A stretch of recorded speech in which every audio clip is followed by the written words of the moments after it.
Alright, so how to change the plugs on a 2014 Sentra. I think this is the MRA8DE engine. That's what I found on the sticker, but it actually said A8, but it should be 1.8. It's a 1.8 liter. Never worked on this engine before. But to change the plugs is pretty easy. Just pop off this cover, no tools required. I did have to remove the oil filler cap, which is the first for any oil change. 2 bolts, like 6mm. You can just get them with a 10mm socket. Here's the little 6mm bolts, 10mm head.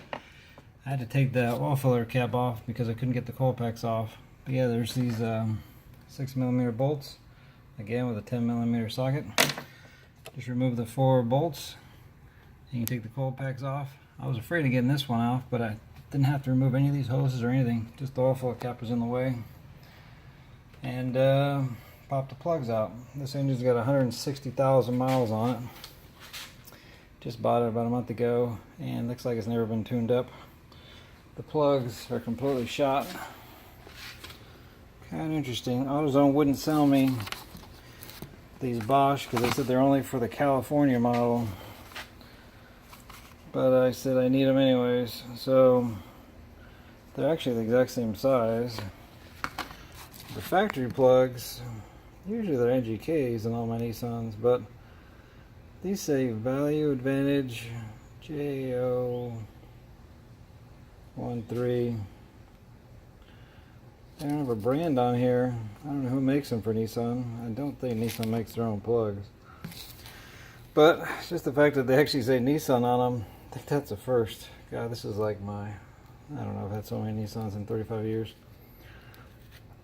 I don't think I've ever seen one with Nissan on them. Even my Quest that I bought new, I just bought a new Frontier. I wonder what plugs there in this thing.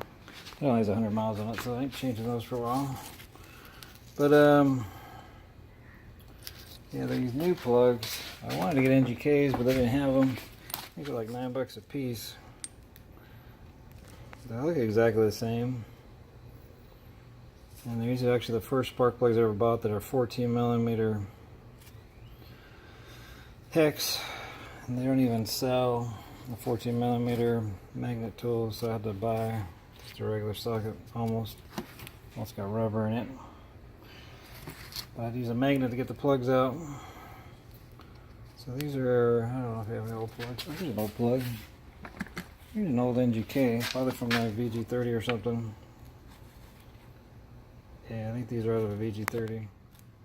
They're super long and very skinny.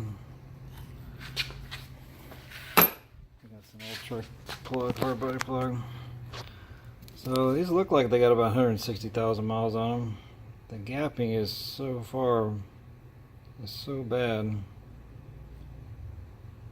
Usually when you pull out plugs after 100,000 miles, you can't tell Bosch or Platinum or any of these Platinum plugs. They usually look exactly the same.